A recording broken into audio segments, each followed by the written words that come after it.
So hello, everyone. Thank you again for joining this webinar on housing resource eligibility criteria and resolving referral disputes.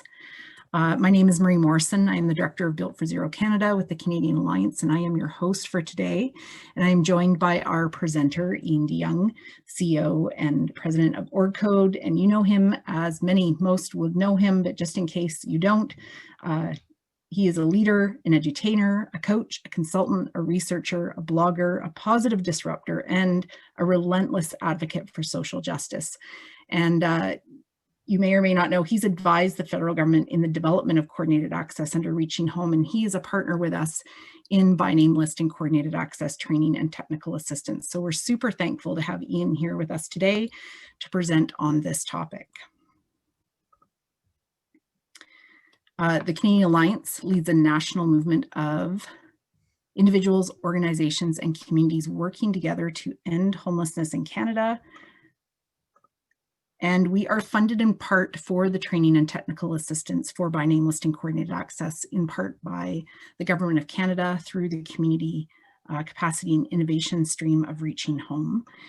And so we are doing a series of monthly webinars and community of practice calls, which you can find on the training and technical assistance website.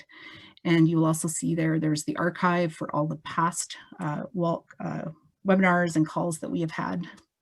Just a bit of housekeeping, we are recording today's webinar and it will be sent out later today to all of those who registered. It will also be on the website, as you saw on the slide before, under archived webinars. Everyone is muted.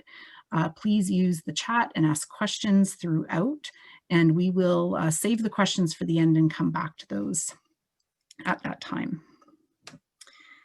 Before we jump into the topic, I just wanted to provide a little bit of context of why we organized this webinar. We are looking to support communities to meet the Reaching Home minimum expectations for coordinated access, but also to go beyond that and to further develop and improve your coordinated access system. So here you see the coordinated access system scorecard elements that relate to this webinar. And I just wanted you to note that this first item we covered in a webinar in November, and I've just linked in the recording in the PDF there. And again, it's on that training and technical assistance website. And we touched a little bit on the eligibility requirements. When we looked at communities who have completed the coordinated access scorecard, many folks identified or had not been able to check off yet having eligibility requirements documented, and having something written and procedures in place for dealing with vacancy referral challenges. So we really wanted to take this topic and dig into it a little bit further. And OrgCode has a lot of expertise and experience in this area, and we wanted them to be able to provide some further guidance and answer some questions. So with no further ado, I am going to turn it over to Iain. And Iain, as I do that, I'm just gonna give you the access. So just 1 minute.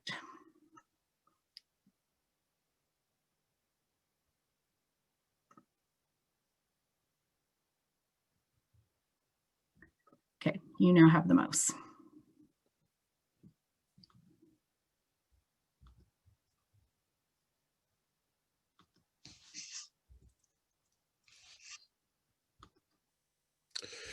So welcome, everybody. Thank you for the opportunity to be here with you today. Thank you to the Canadian Alliance, and in particular the Built for Zero team, for inviting me in to share some thoughts on this particular aspect of coordinated access. And where there's opportunity to, I think, get a smoother matching process happening, and also work towards resolving some of the disputes that are more commonly occurring within the matching and engagement process related to actually having an individual couple or family connected to a specific unit. I want to review with you quickly the 6 things that I'll cover today. I'm not going to go the full hour. We'll make sure that we have ample time for question and answers.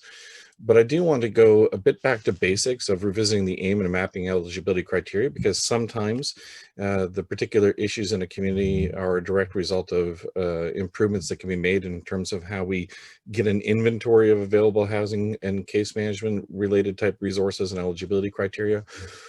look at the assessment criteria relative to eligibility requirements, how that happens in the process, and making sure that there aren't particular issues that are emerging because specific eligibility criteria were known after the fact. What we can learn from conducting a match case study review.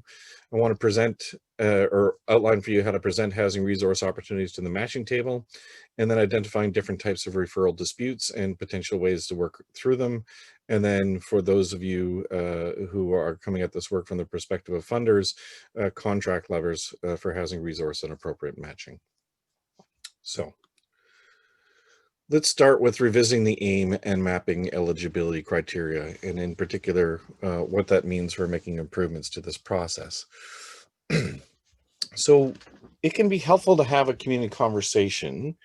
One of your community planning tables is directly related to coordinated access, to really drill down into what do you believe when it comes to eligibility mapping and matching. So this is really at the getting to the place where assumptions are unearthed, because sometimes those are the reason why there can be conflict or lack of throughput in the match process, and making sure that our beliefs around what it is that we're doing are intact. Now, you might have done a particular exercise related to principles of coordinated access generally, and those might still be completely applicable to this part of the process, or you might want to draw the attention to the specific part of the process. And in particular, what do we believe by way of transparency in terms of how people are shortlisted or selected, as well as how housing units or opportunities for case management resources where there'll be assistance in finding a unit come to be?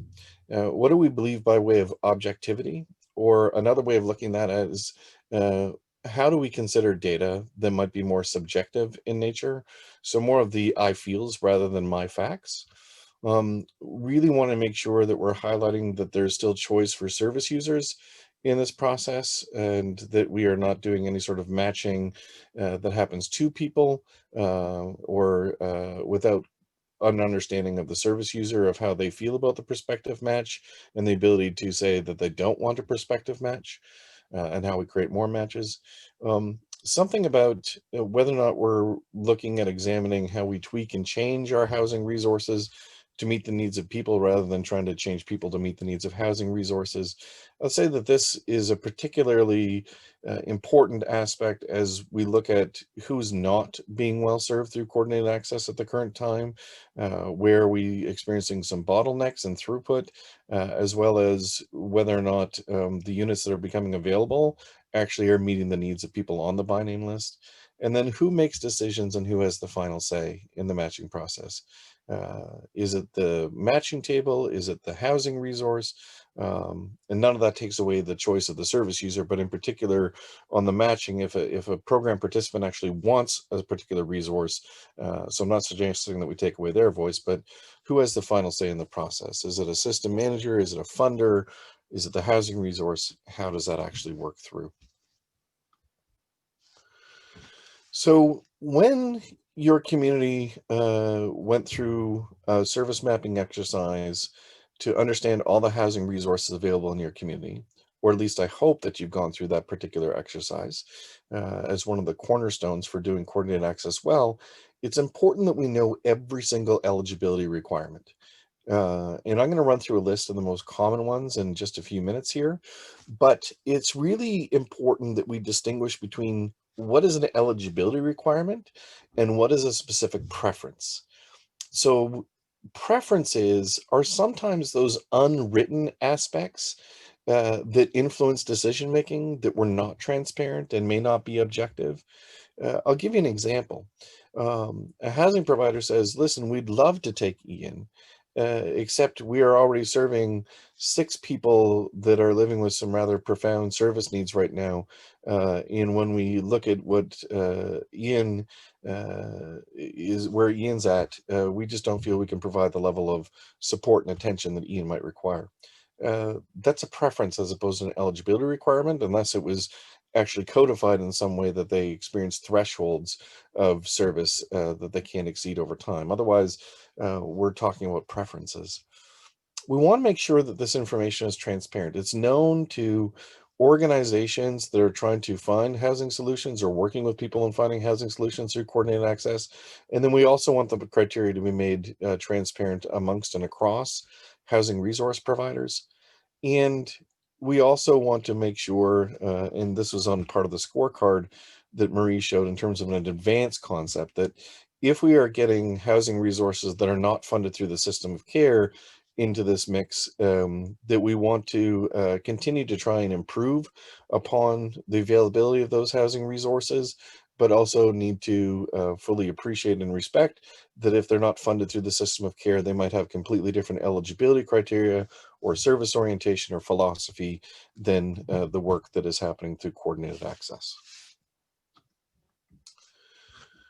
So in working through this mapping, it is an exercise in who is eligible, what documentation is necessary, and understanding affordable to which income level. So in particular, when it comes to eligibility, we can look at it from both angles. What do you are the presenting factors or the characteristics that an individual couple or family must have to be eligible? So for example, maybe the supportive housing provider specializes in serving people with serious mental illness, in which case to be eligible, you have to have a diagnosis of serious mental illness. On the not eligible part could be things like if the individual has a history of arson in that or any other program within the last 10 years, they're ineligible to receive services at this time. Now, when you start to look at both eligible and ineligible, those are important pieces for filtering data relative to the individuals, couples, or families that you're trying to match in the housing process. What documentation is necessary? It's really what paperwork. Does the person need to have identification? Do they need to have proof of income? Do they need to have a birth certificate? Do they need to have proof that they've applied for social housing? Whatever documentation is necessary, making sure that's transparent. And then breaking down levels of affordability. In particular, I would break it down by who is affordable based upon the most basic level of assistance available in your province or territory. Then look at levels of affordability and income that might be related to disability income, and then other types of supplemental income through the federal or provincial government that might come into the mix, and or also looking at different thresholds of affordability based upon employment income as well for those individuals that we're trying to match who are employed. So what are all the eligibility criteria that we'd want to know? So we need to know that what is written on paper is what occurs in practice. I've kind of covered that. We need to know that there are no side doors, that there's no other way in which an individual couple or family is accessing or can access that a particular housing unit if they're experiencing homelessness. If there are other eligibility pathways for a particular housing provider outside of the homelessness and housing response system, that's not a side door. What we're really concerned with is side doors that exist within homeless programs and services. We want to then make sure that, as I've indicated, is transparent. So this is something that is knowable information in the filtering process. And we want to make sure that there's nothing that can only be determined on site or by a single worker. So trying to take out the subjectivity of this process. So we would never want to get to a place where we say that a housing resource meets an individual couple or family, and then just by what they feel or their observations that they can determine if someone is a good fit. We're trying to move beyond that approach to how we go about doing matching. And then no secondary assessment that needs to occur after the match. So if there are other eligibility criteria that are put in place by a specific housing resource, we're not taking away those particular assessment pieces if they are absolutely a requirement. We just want to make sure that they're further upstream so that by the time that housing resource is matched to, we don't have to say, well, it's pending our assessment. We want to know that that assessment was already done and the household actually met all those assessment criteria for the specific housing resource.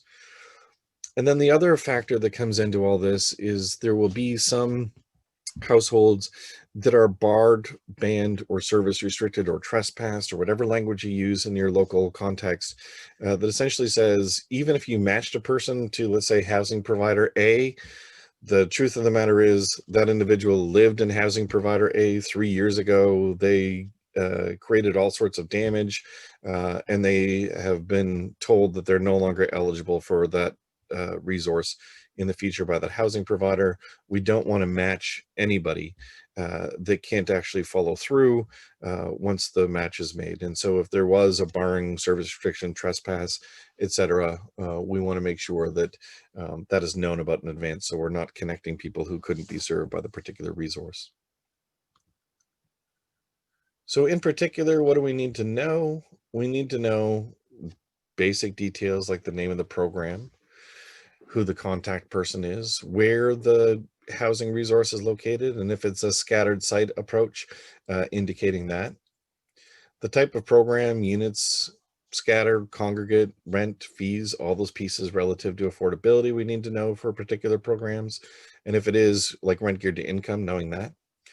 Accessibility and mobility requirements. So this will help in the matching process for people who use mobility devices or experience issues with sightedness or hearing.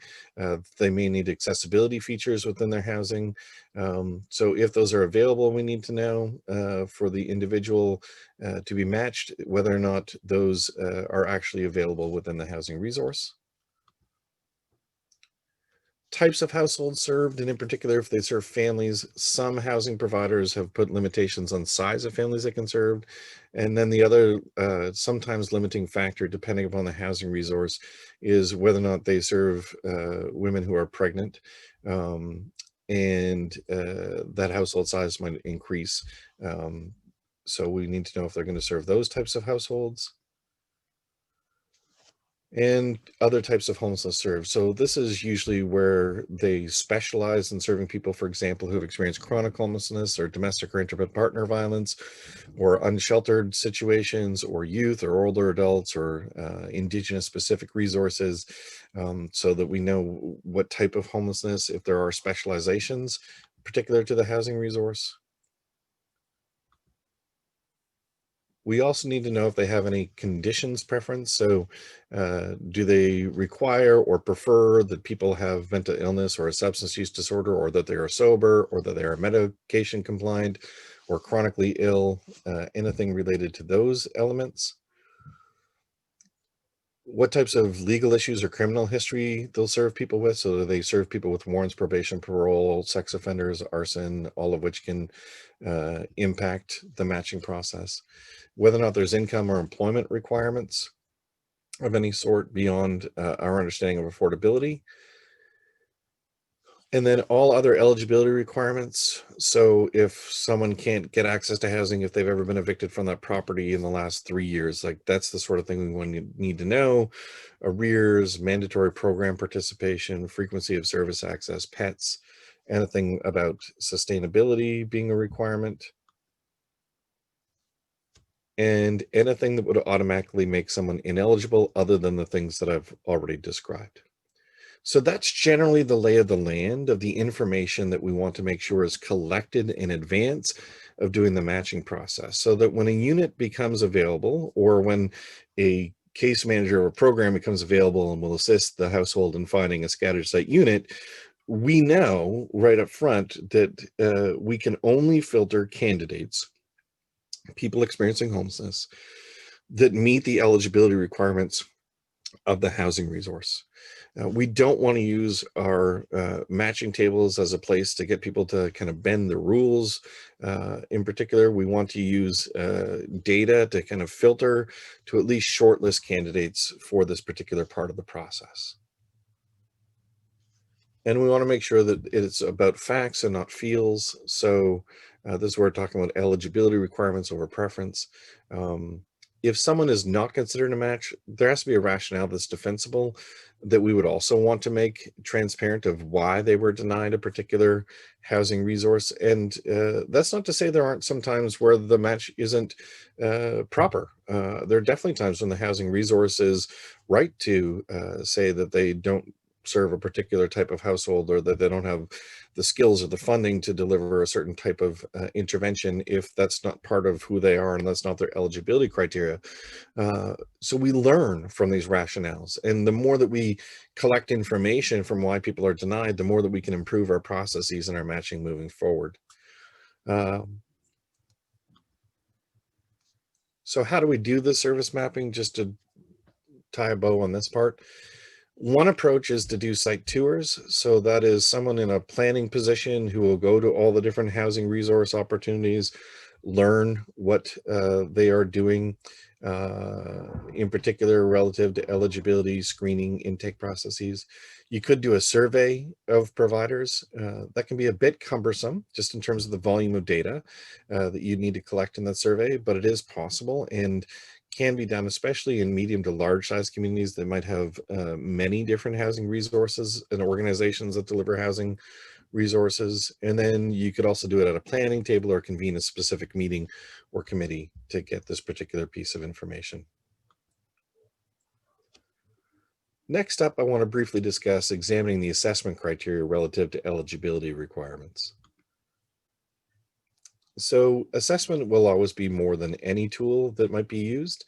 And this is where, for example, if we're looking at collection of information relative to the needs of the individual, we may need a secondary process outside of whatever tool you might be using to know whether or not the individual meets all the eligibility criteria. So it's only after you map out the system map for the community that you know all the supplemental pieces of data that you might need to collect from people to know if they're eligible moving forward. And if we have a particular housing resource that does have their own type of assessment that's used, can we move that further up in the process before the matching actually happens, as opposed to trying to make a match and realizing that there's another assessment to be done? And we also want to make sure that whatever approach is used to assess and collect information provides the information for both prioritization and matching. So I think there are some communities that are very data heavy on the prioritization part, but don't collect all the information necessary for eligibility matching, and therefore they get to matching tables where they have some particular problems. An activity that some communities find really helpful is to do a match case study review. There's two components to doing the match case study review, as I'll run through at a high level. The first is let's try to learn from when it worked.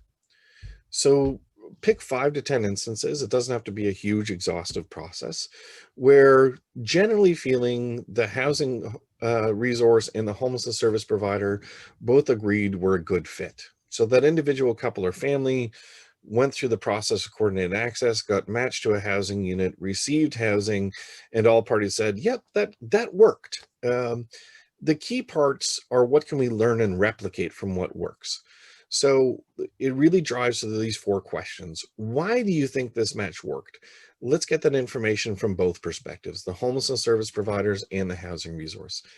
Is there anything from the process of how these matches occurred that is different from how other matches are attempted?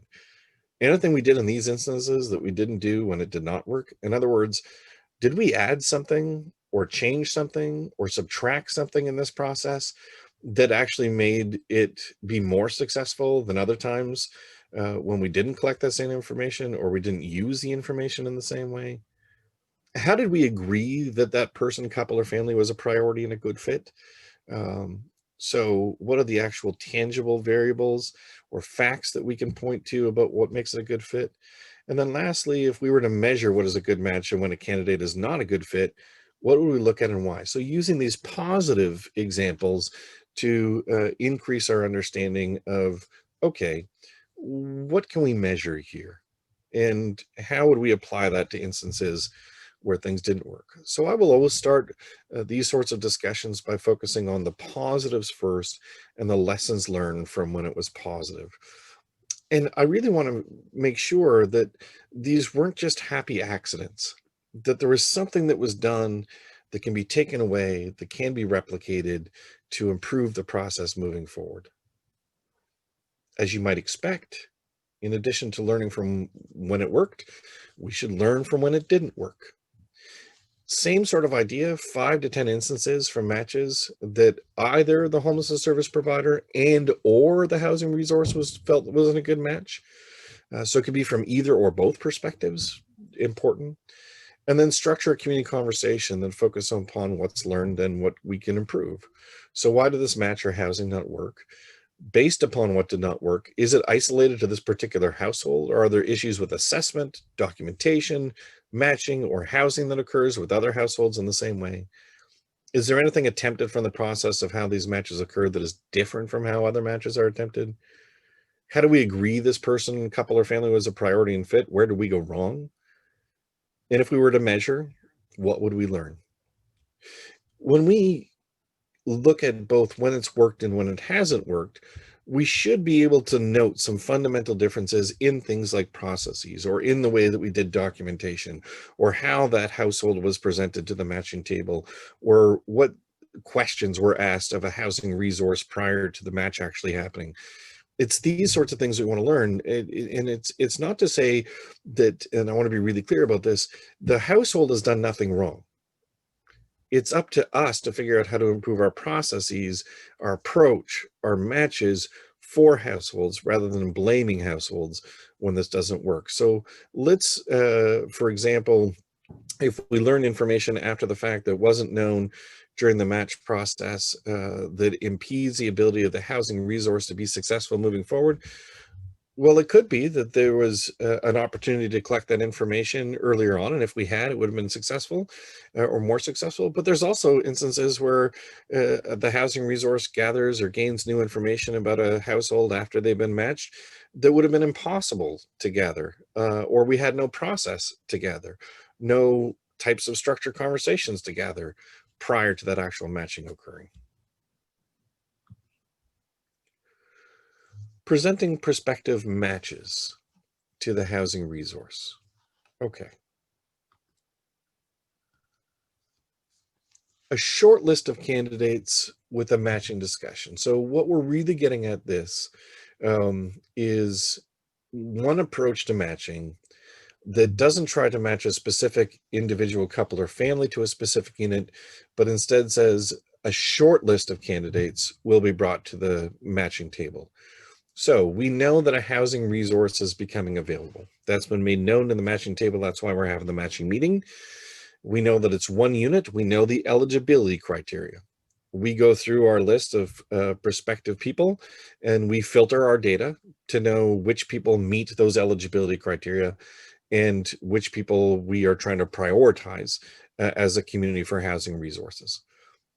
We still, instead of using this as the opportunity to say, for example, one person, one match, we want to say, okay, well, one match is going to require 3 or 5 or maybe a bit more, 7, 8 potential candidates for that housing resource. Now, they're not notifying those individuals, those candidates at this period of time. We're bringing that to a discussion at the matching table, and the housing resource has the opportunity to ask questions of clarification out of that short list of candidates to allow them to pick from that short list of candidates. Those other candidates don't lose any of their prioritization, doesn't impact their eligibility, will be considered for future housing resource vacancies, will even be considered for future housing resource vacancies within this particular provider in many instances. But it's really giving the opportunity to the housing resource to be selecting from a short list rather than told which individual couple or family they need to house. And because we've created this environment through this approach where the housing resource can ask questions of clarification, we just need to be clear that we don't start to infuse all sorts of objectivity, but rather those questions, or subjectivity, but rather those questions of clarification are staying in a place of being objective and as factual as possible. So that's one approach. Another approach is a short list of candidates without a matching discussion. In this instance, what we're really saying is that we're not going to bring those candidates to the housing match table and have the discussion there with the housing resource. We provide that short list of candidates to the housing resource, and we leave it up to the housing resource to contact any organizations that previously served them to help or who helped get them document ready to ask questions of clarification, and then select from that list, notifying back to the matching table which person, when couple or family was selected, and that the other people are still in the mix for future housing opportunities.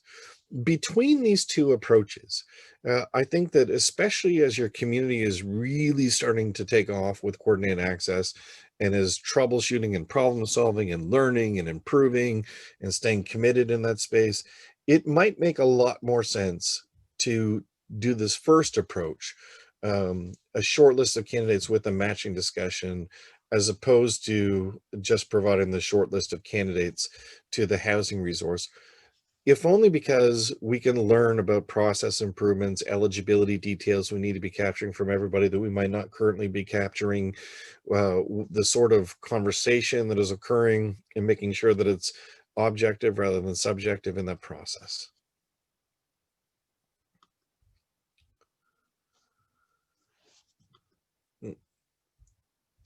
So in these particular instances, we talk about a case manager who comes to the matching table. They then make it clear to the matching table what type of spot they have available on their caseload. Now, you could do this like in an advanced communication, like an email or a form, but you could also have the case manager show up at the matching table and say, for example, right now, I have a spot on my caseload for a rapid rehousing type of housing support intervention, looking to serve someone with moderate to low needs at this period of time. And we have a preference for serving adults. That's enough information to work with.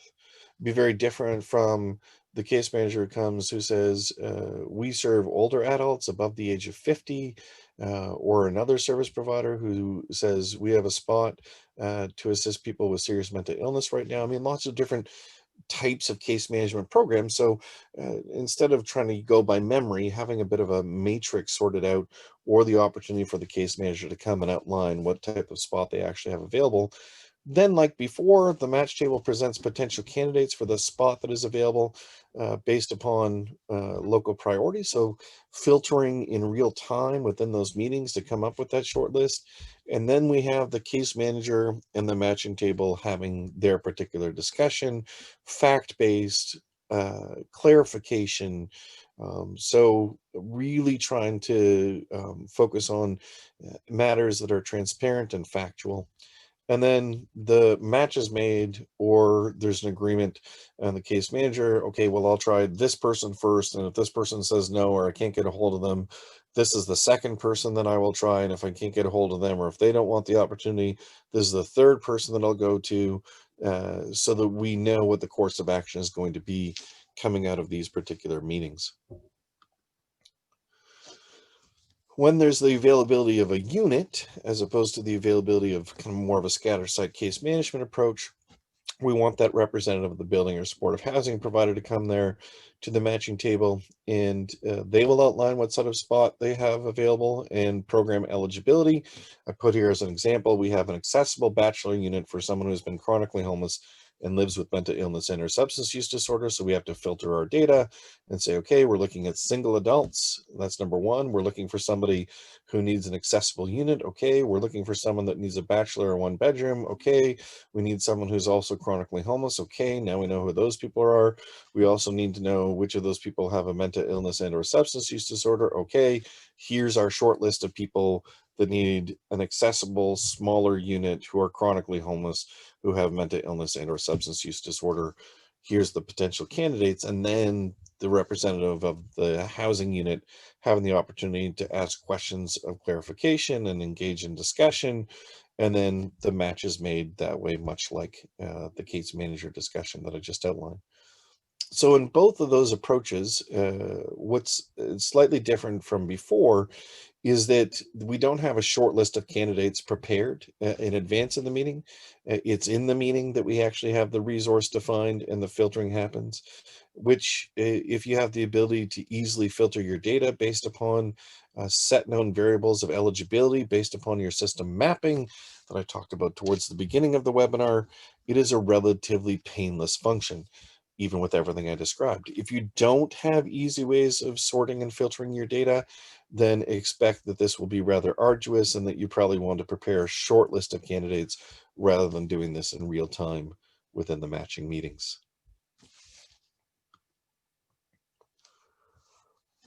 All right.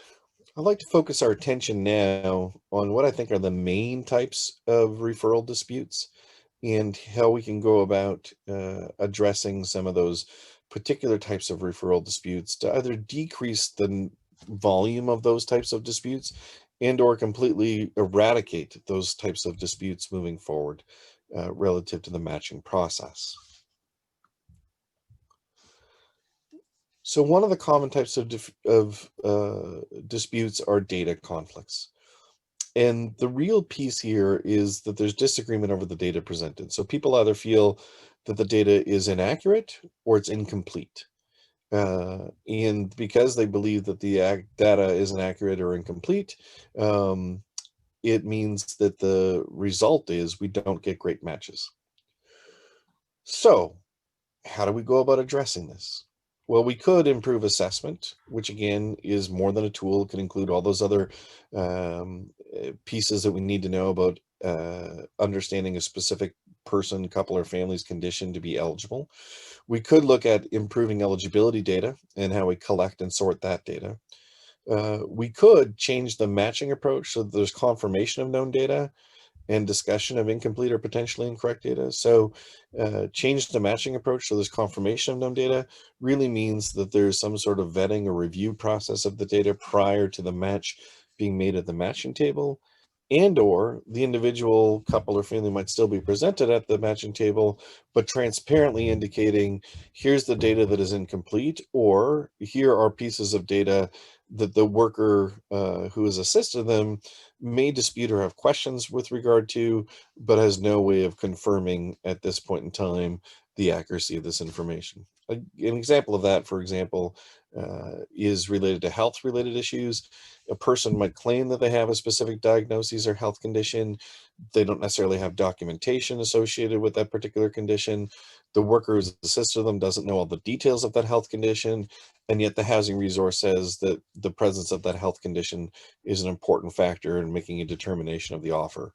That would be the sort of thing, well, we probably need to slow down and figure out alternate approaches of confirmation or make matches knowing that we have incomplete or contested data and we're willing to accept that margin of risk in that process. Second type of conflict to address are relationships conflict, and this is when organizations or people within those organizations don't trust or respect each other. And so there's animosity that emerges, particularly between the homelessness response side of the system and the housing resource side of the system. And what we want to make sure happens in those particular instances is that that we have processes of working through the source of that conflict. So whether that's facilitated conversation, whether that's mediation, whether that's team building that we need to do, but if we constantly have people not trusting each other in the matching process, then we are going to run into difficulties where even if you have a really fantastic match, at least on paper, people aren't going to trust the credibility of the data or the referral that's being made. Then values conflicts. So the root of the problem here, while we should have shared community values on prioritization, coordinated access, there will be instances where those don't align to the values of the person in the organization making or receiving the referral. Example, as a community, you might have decided that you will try to serve people that are deemed to be in highest need and where there's greatest urgency with the support resources and housing that are most robust. So that might be your general approach. However, what if we get into this place where the receiving entity is like, yeah, I don't think we should have to take the next most needy person. I think that we need to have a good match within our building and that we need some people who are low acuity and some people are moderate acuity and some people are higher acuity, and that was unknown in the eligibility criteria mapping. And so you get to this place where like, I just don't share the community's perspective of trying to serve the next most acute person. That's going to be a values related issue that can be reviewed or can be resolved by reviewing shared principles of coordinated access. It can be resolved or reviewed by talking about the motivation and why people are participating in coordinated access, or why they're even participating in preventing, reducing, and ending homelessness. Or it could result in reviewing technical requirements. So how do we make sure that in the matching process, we're only looking at facts and we're not looking in particular at people's feelings in the process?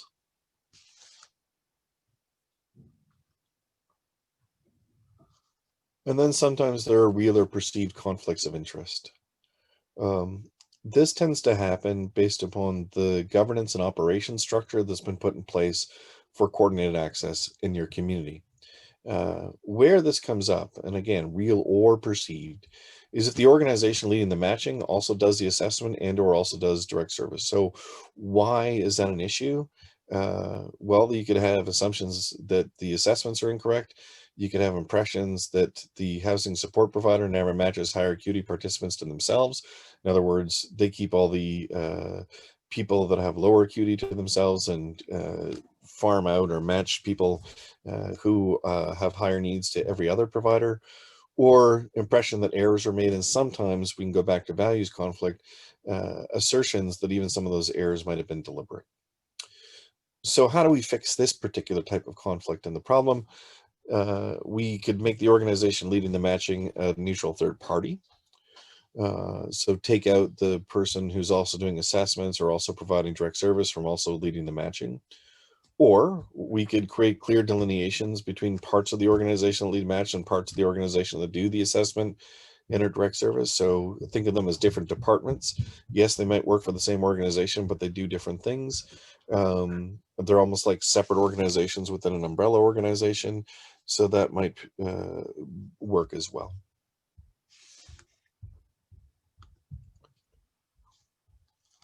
And then we get into the last part of the conversation today, which is the contract levers for housing resources and appropriate matching.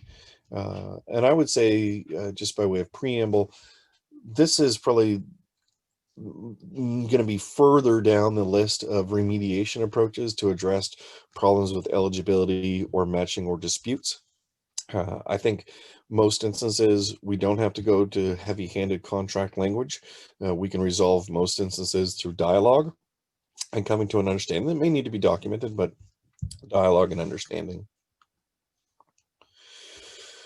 So contracts of housing resource providers. So if they're funded through the community's homelessness and housing funding, we could specify language regarding how matches are made and the responsibility of the housing resource, and that they're contractually obligated to follow that. We could be really clear in our contract language where the provider gets some leeway and where they don't, or what sort of questions they can ask, questions of clarification about, what sort of questions are just no-go in that process. Outline why this is the case. So really about decreasing subjectivity, improving timelines, leveraging strengths, and then what are transparent pre-established mechanisms for addressing conflict. So this is where communities might want to think about a grievance or issue table specifically related to coordinated access, where these particular concerns can be raised and the merits of those concerns can result in changes of action as necessary. And could also include amending or improving contracts of direct homelessness service providers. So these would be the organizations that are bringing that individual couple or family to the matching table. And this is where, much like the housing provider, we want to make sure that language is clear. We want to make sure we're clear on where there's discretion or advocacy and where there isn't. We also want to outline why this is the case. And we also want to make sure that they can avail themselves of any particular grievance policies or approaches to conflict resolution that might be available in the community. So that is generally my remarks that I wanted to make. In just a moment, I'm going to turn it over to Marie to guide us through whatever Q&A has come up through the course of the conversation today. I will just briefly put up my contact information that you can reach out for more information as necessary. And Marie, I will turn it over to you. Amazing. Thank you, Iain. That was a wonderful overview of those options. Always pick up nuggets from your presentations. Thank you very much. So I will now look, we have one question. And in a moment, I'll also launch a really quick poll that you can take, just answering some quick questions, giving some feedback on the webinar, but we'll start by answering a couple of questions here. Oh, sorry. Let me just go back one. Question here. We've heard some concerns about information sharing at matching meetings. Do you recommend doing matching at meetings of all service providers or smaller meetings with only the lead agencies for the shortlisted clients? That's a great question. I think it will depend upon two factors. The first one is related to what sort of consents and release of information you have within your community. So whether or not potential households are signing a release of information to share information across all providers in the process, or only those that they might be matched with. So that's phase one. But phase two would be, I think, in depending on the sort of matching meeting you do, you very much could have only interested parties for that specific household in that particular meeting at that particular time, which would create a bit of a greater cone of confidentiality around those particular conversations. But it really is going to come down to how you've structured your consent. The potential benefit of having the larger meeting is that you can get more insights and problem solving potentially generated with more brains around the table.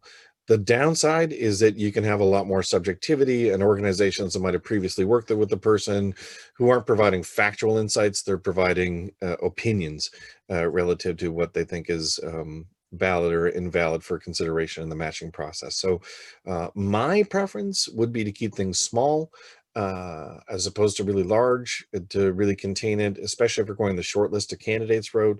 If we're doing a larger process, then maybe the larger meetings make sense. Great, thanks, Iain. While I am launching the poll here, you should see that come up on your screen now. Someone has asked, where can they get a hard copy of your book? I think they can, well, there's definitely a link to our website, or they can go to Friesen Press. Amazon also carries it, but they charge a bit more. Great. Okay, someone is qualifying that this might be a question better suited for a different webinar, but while they have you, would you recommend how would you recommend combating the competition aspect from services regarding data collection, funding grants, etc.? How would I'm going to pull up the question. I can see it myself. How would you recommend combining the common services and data collection funding grants? Yeah, great point. I mean, I think that the way that I try to work on this with communities is to really take a collective impact approach to our planning process and implementation process. So that's really about contributions and collaboration rather than competition. And really trying to move the sector, some more success in some places than others, away from a mentality of kind of like my funding, therefore my program participants, to our share of the community's funding to help shared program participants. So really trying to move from like the kind of siloed approach to the collective approach. But how we do that, that would take a lot longer than a quick answer. So sorry to be kind of brief in my response, but I do think there are ways that we can try to work through that. I also don't think you get out of the competition mindset overnight. Yeah, it's interesting. Starting to work together can sometimes bring that up. So here are just a thanks, and I'm not seeing any other questions, and I see a lot of people answering the poll there, and I really appreciate that. Oh, one question came in here. How do we argue that social housing, which has its own regulations and criteria, can be a part of coordinated access?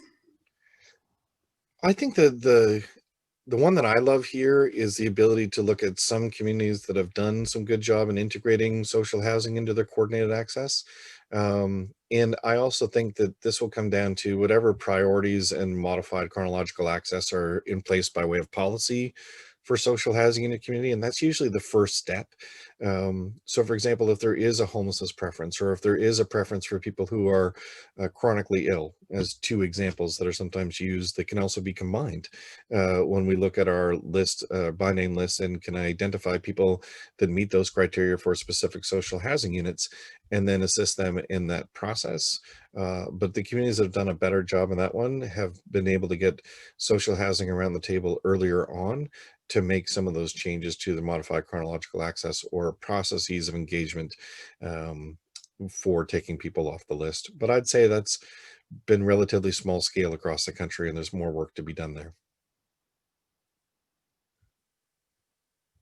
Great, thank you for those great questions. Thank you for answering the poll.